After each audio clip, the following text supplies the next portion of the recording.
The Galactic Council chamber hummed, with the low-frequency vibrations that the Zephyrians used for private conversation. Ambassador Elena Vasquez stood at the central podium, her small human frame dwarfed by the towering representatives of a dozen species.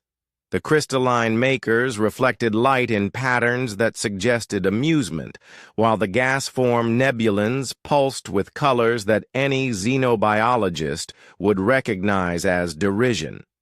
The human proposes what exactly? The voice belonged to High Counselor Vex High, whose serpentine form coiled around his seat like liquid mercury.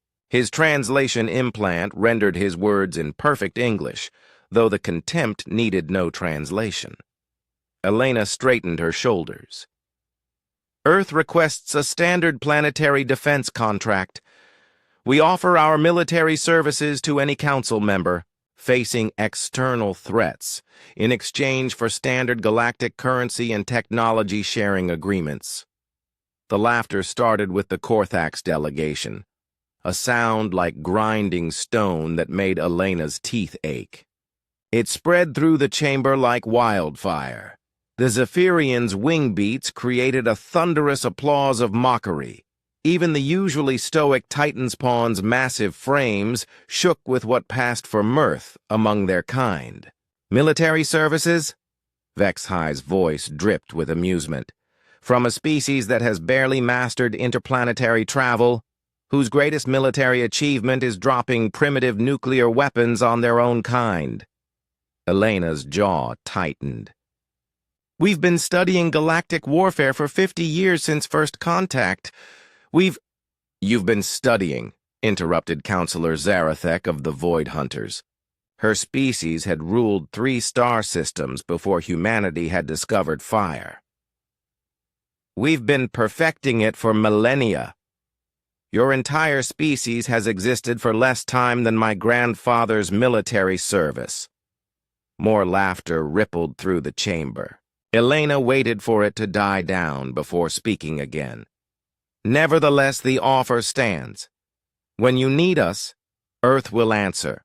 If we need you, Vex High said, his serpentine head tilting in what might have been curiosity, we'll be sure to call. The sarcasm was thick enough to cut with a blade. Elena nodded stiffly, gathered her proposal documents, and left the chamber. Behind her, the laughter continued long after the doors sealed shut. 18 months later, the Devourers came.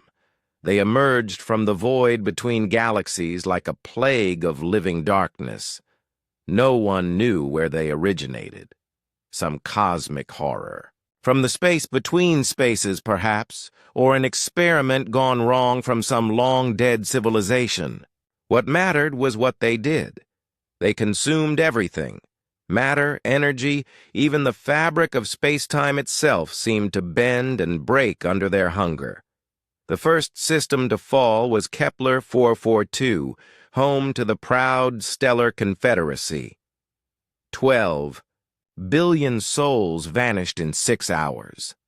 The Confederate Navy, 300 ships strong, each one a masterpiece of engineering that dwarfed Earth's largest vessels, managed to destroy exactly 0 enemy targets before being consumed.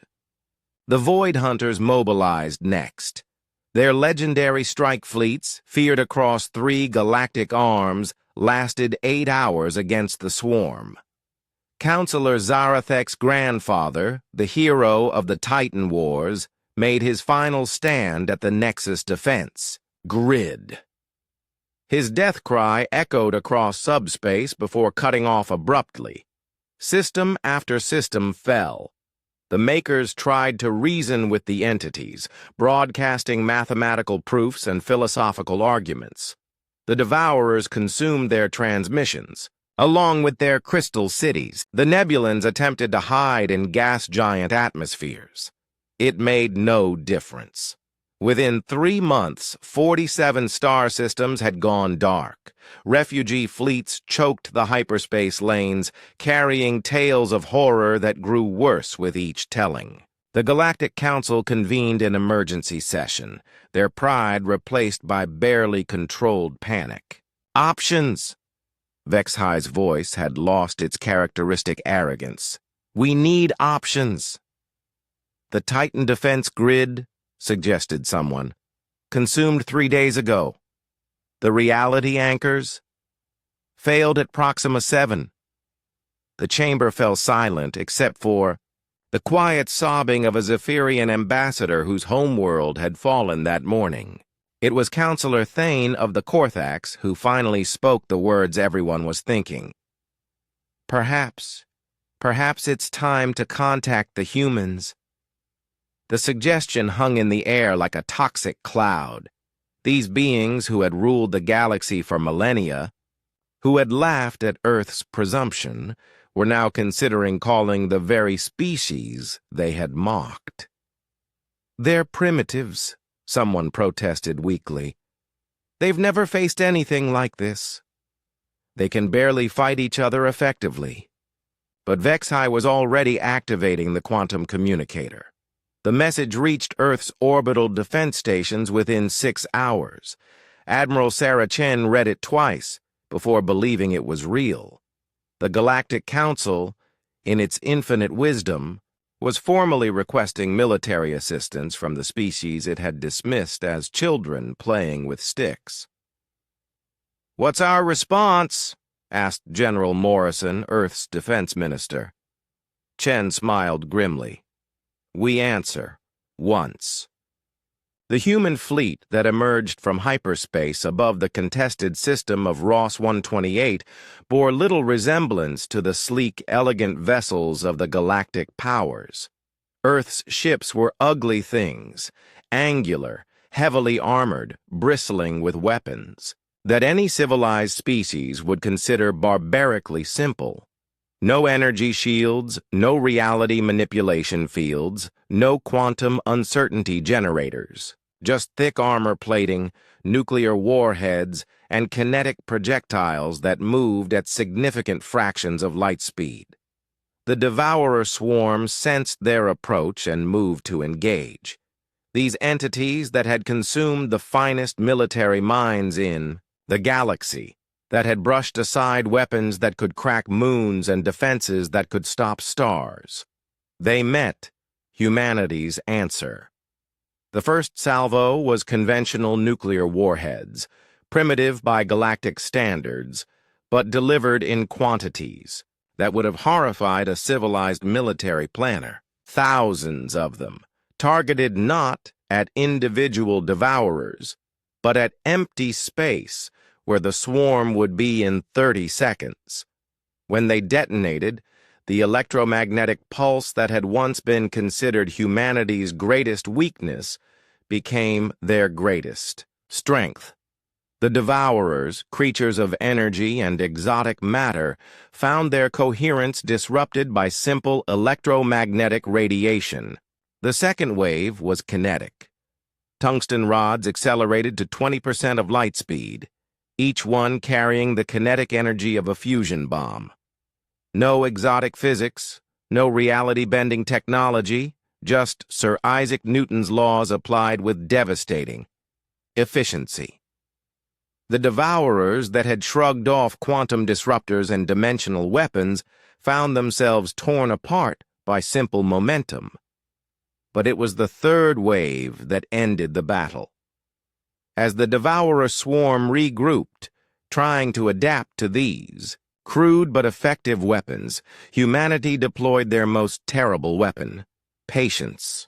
The human fleet didn't charge in for glorious battle. They didn't attempt to match the enemy's exotic abilities.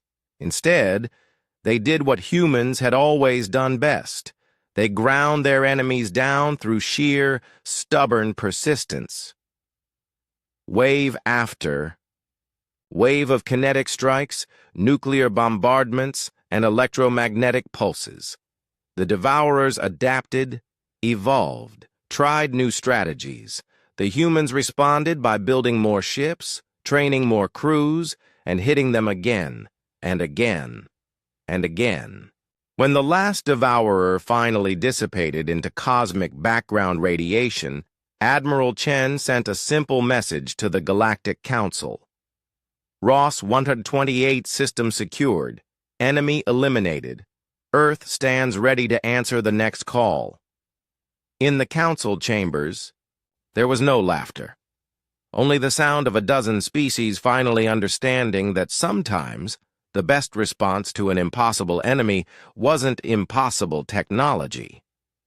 Sometimes it was just the stubborn refusal to quit that had carried one small species from cave paintings to the stars. The council had laughed at the human proposal. Earth had answered once. That was all it took.